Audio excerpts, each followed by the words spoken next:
Well, the Switch 2 has finally been announced, and of course, it's not without some controversy, as it seems that they might be setting some slightly dangerous precedences where it comes to pricing and a few other models, while other people are very excited for some of the features, with some people questioning whether or not this will really be a good step forward or an absolutely atrocious one. Some people are comparing this from the Wii to the Wii U, and other people are comparing it from the DS to the DSi, where one upgrade was an absolute stinker that completely nearly ruined Nintendo's product line as a console developer, and the other one was one of the greatest advancements in generation transition. That one being the DSi, of course. There are some features that have me very excited, and some that have me very likely to not buy it. We'll see how things actually stack up. So, before we go any further, like, subscribe, and let's get into this. So first things first, I'm going to draw from this article from IGN, Nintendo Switch 2 Direct, everything announced. Now the most important thing to be announced is the release date being June 5th, 2025, and the price tag of a whopping $450 at launch, which is a pretty significant increase for the past few models that Nintendo has released, with the Wii being a $250 console, the Wii U being a $300 console, and the Switch also coming out to about a $300 console at launch. Of course, being a significant increase from the DS and DSi's, which were only about $150 and $170 at their launches. But a lot of time has passed since those releases, and technology has moved forward a lot, and the Switch 2 is going to be significantly stronger and handheld. But still, those advancements don't necessarily justify a $500 price tag for the bundle that includes just one game. I mean, even a Steam Deck with the same level of storage as the Switch 2 only costs you about $400, so this one is still an additional $50 more than that Steam Deck would have cost you. And that doesn't account for the fact that the Steam Deck does Proton for free, which makes most games run significantly better and at a lower level of system requirements than the Switch 2 will likely do.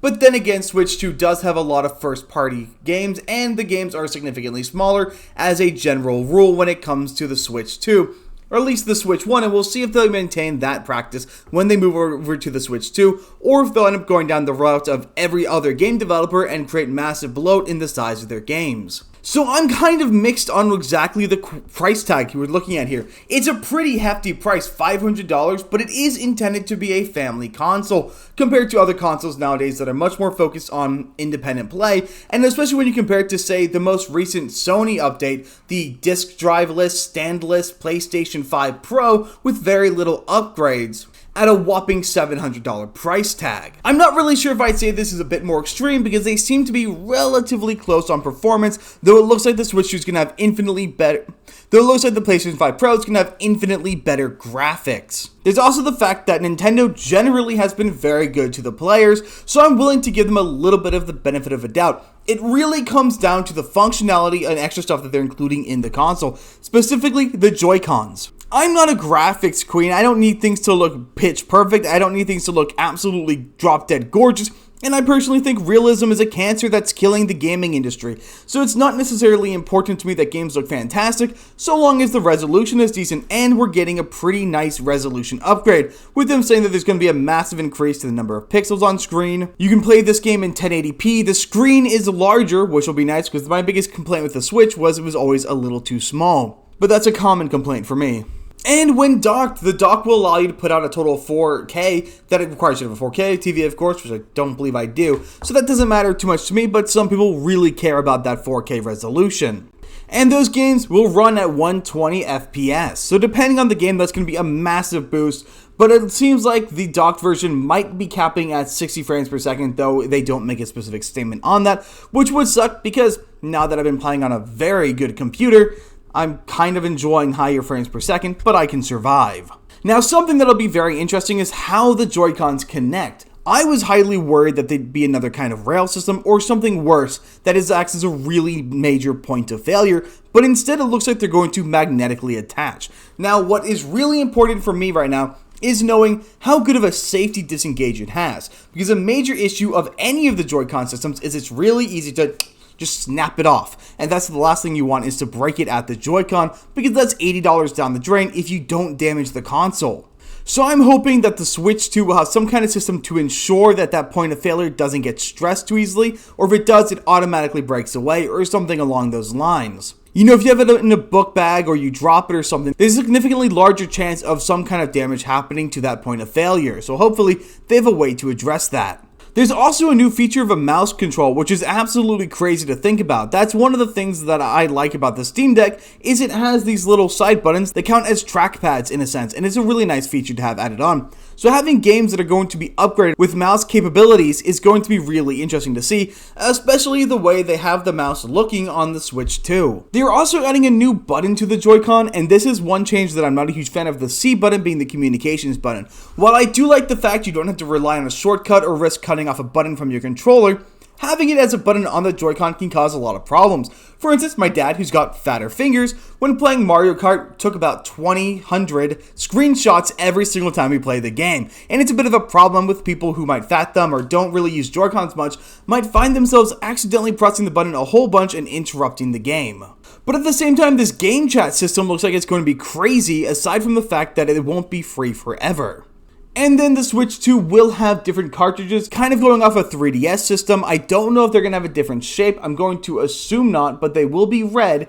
And then the actual console will have 256 gigabytes of internal storage that can be expanded with micro SD express cards. And it also has spatial 3D sound and more. So like I said, the game chat system is one that looks like it just straight up copied Discord's UI, which I have no problem with. Discord has a phenomenal UI for voice calls, that's why it's #1 in the business. It will also allow users to share their screen, use video chat with a Nintendo Switch 2 camera accessory, and other compatible USB-C camera and more.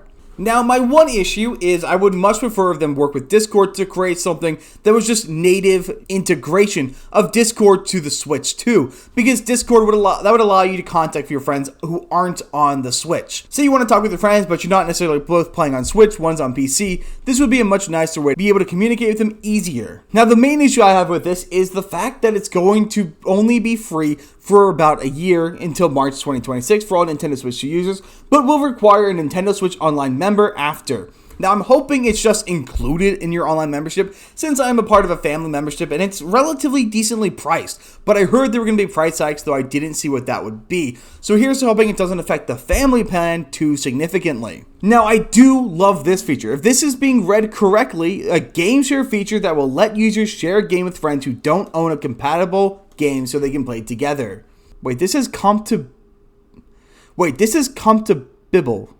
Awesome. Now, this system is one of the reasons I made the DS to DSi jump, because it really does look like if you own one copy of a game, you can share the game and play it together with a friend with only one copy. Kind of like Steam's remote play together system as well. But it sounds a whole lot like a system that the DS and DSi had that allowed you to do the same thing. And I remember doing it a lot with Spirit Tracks with the competitive mode on that game, where you could realistically share the same game and play together with only one copy. So that is a great addition to have. Especially because that would allow people with, say, a Switch Lite to play games together because they can't do a pass play. Now, the pricing is the major issue. Joy-Con 2 is going to be $90, a $20 increase from the first Joy-Con sets. And a Nintendo Switch 2 dock set's going to run you $110, which is pretty damn extreme. Now, I'm going to give them good faith and assume, but I don't have this as confirmation, and I would love it if it's true, that the Switch 2 will come with a dock just like the Switch 1 did. But I will say, the new dock looks infinitely better than this one does. It's nice, it's round, it's compact. It also has a built-in actual fanning system to ensure the console doesn't overheat, which is significantly better for the lifespan and sustainability of the console, because nothing is worse than hearing your Switch scream for help while you play Tears of the Kingdom on your television. Now, here's the really big problem, and that's the cost of the games. Nintendo has decided that their first-party games are going to mostly be priced around $80 a pop, and that's not too great. Because in the past, the games were, $40, $50, $60, $70, but going all the way up to $80 as standard is going to set a dangerous precedent. And we all know damn well that that's going to give Xbox and PlayStation license to say, our games are $100 at launch. When will the slippery slope end? Because we're kind of in a market of suckers who buy whatever's put on their plate. And I understand, back in the day, games used to cost $80. If you wanted a cartridge game, you were going to pay $80, but as a counter, less games were being released day in and day out. The games were designed for replayability and took a long time to beat. So it's not really a comparable market when you look at the games we have right now. I hate to be making the argument that the GTA developers were, but ultimately you were getting significantly more bang for your buck back in the day. And I know the price of an old cartridge game nowadays is around $150. There's also mention that you're going to be able to upgrade a lot of games to Switch 2 capabilities to make them look infinitely better, but this upgrade is going to cost money. Now, I have mixed feelings on this one as well, because I do understand the reason why it's going to cost money. I understand why somebody wouldn't want the next gen upgrade to be free. Doesn't mean as a consumer I'm happy with it. I'd much rather not have to pay for an upgrade, and instead I think it'd be better if they just from now on released deluxe editions that came with the upgrade included, or had other ways of acquiring these upgrades. But I know it's probably not too feasible for them to justify releasing them for free, especially because the leap from console 1 to console 2 is going to be massive. The other thing I'm personally excited for is going to be the Nintendo GameCube games are coming to the Switch 2 via Nintendo Switch Online. Now, once again, I hate it's a subscription service. I would love nothing more than for Nintendo to just sell the ability to buy a copy of the game on modern consoles.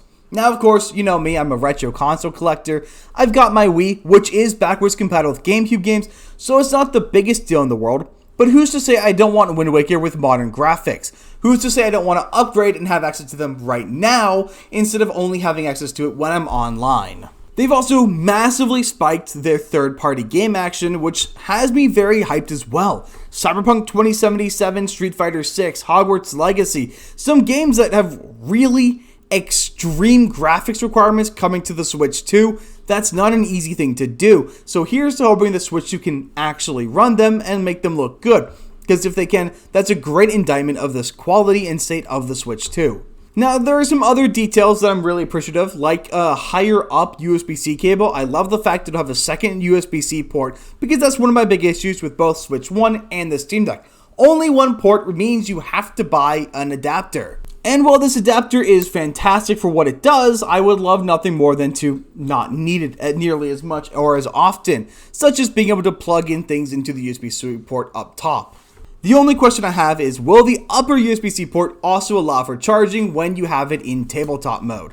I do have to agree with that part place though. The Switch 2 does have a very sleek, very stylized design. I like the black, I like the design, it looks nice. And I also love the fact that they're coming with back bumpers, because that's one of the primary necessities of gaming now.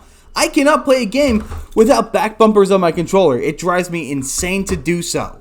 Now, something else that's got me a little unreasonably hyped is the inclusion of a microphone. Now, I know most people look at it and like, well, it's just for the chat feature, obviously, so you don't need your own microphone. But I have another idea on why they might be doing it, and I hope to God this is accurate, both with the microphone and the added camera. They're adding GameCube games to the Switch 2, which means they're getting a lot closer to releasing my favorite era of gaming, only because it's the era I grew up in, but DSi era games. And the reason I'm saying that is because the DSi had some excellent games that relied on some very unique things. Now, the DSi relied on gyroscopic controls. Well, DS had that. And the Switch 2 has that as well. But certain games, such as Legend of Zelda Spirit Tracks, required the use of your microphone, and some other games heavily relied on the use of your camera.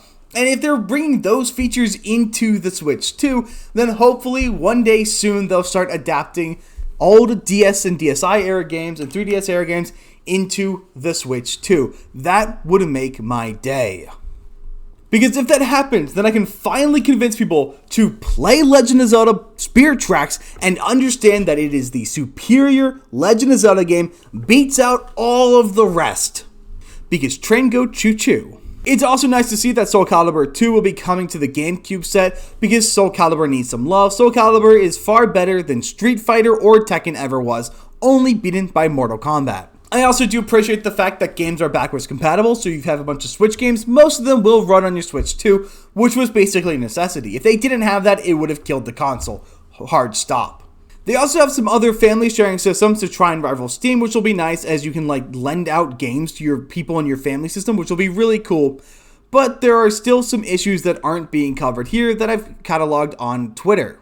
So the primary point of concern are these game key cards, which instead of being a physical copy of the game is a physical key to a download of the game, and I have a lot of problems with this just on the surface. Now, we need a lot more information to know how outraged I should be, but I know I should be at least a little bit. I don't believe these are going to be cheaper, and if they were, then okay, fine. You want to sell this for $10, $20 off the game? Okay, fine. I'm okay with it. That's fine. If you want to play digital, good for you. But are these going to be transferable? Can I sell this? Can I put this into another console? Can I give this to a friend? Can I transfer that key? Or is it only tied to my account once I plug it in? Now, it's basically the same thing as how Xbox and PlayStation 5 games work nowadays, with the fact that it is a license to the game, not ownership of the game. They can revoke your access. A part of the enshittification, you will own nothing and be happy about it, and I'm not cool with that system. Now, thankfully, apparently, this isn't going to be every single game, as this post shows. Only some games are marked with the need for a game key card. Now, I don't know if it's going to be that games will only be launched with a game key card, or if we're going to be able to buy both versions. And also, I do notice that the game key card ones do appear to be cheaper, but I have no idea whether or not that's because it's the game key card or the specific games in question. It could be either system, and until we know the answer, we just can't know. Now, I do have to agree with Savvy here. As I mentioned back in the 80s, 90s, which I wasn't alive for, so I'm going purely on hearsay, you had to save a lot of money for games that would probably nowadays cost about $150, $200 today. But today, we as adults now complain about the $80 to $90 price tag. It is a fascinating thing to consider. We all expected the prices to go down, which is why we welcome digital downloads, but they never did. Now there is a loss of physical media. Guides don't even come with them anymore for physical. Truth be told, I'm not sure how I feel. I don't know why I used to scrunch my nose more at prices, and yet today, I feel really apathetic. Maybe because I don't buy games at the rate I used to, because there isn't as much for mainline popular IPs to look forward to anymore. I don't know, it's just a curious thing to consider.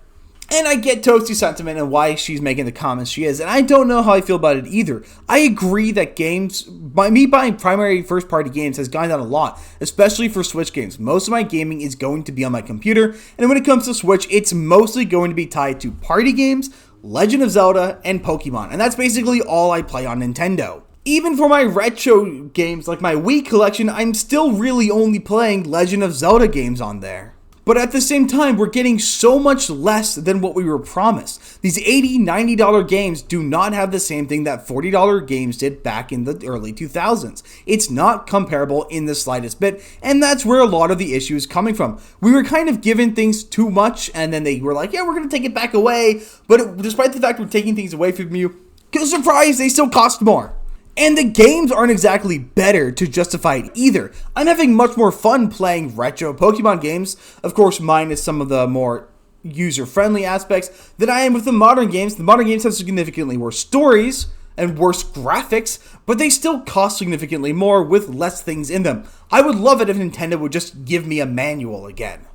Now, there are a few other things worth considering when it comes looking at the Switch 2 that we really need the answer to, such as, will Joy-Con 1s be compatible with the Switch 2, or will there be a way to make them compatible? Because let's be frank, Joy-Cons were such an extreme expenditure that you really need to justify this. You really need to give that to us as a way to justify it, because I'm not dropping $90 3 times to get 6 pairs of Joy-Cons so that I can play with everybody I want to play with, or in case one of them breaks. And will we have any kind of assurance that we're not going to have the same drift issue? And if we do, will Nintendo offer the same level of free repair for drift that they've been offering for the last couple of years? We simply do not have all of the information that we really desperately need to know when it comes to the Switch 2. And I'd love to be able to find it out, get that information, so I can know whether or not it's worth getting.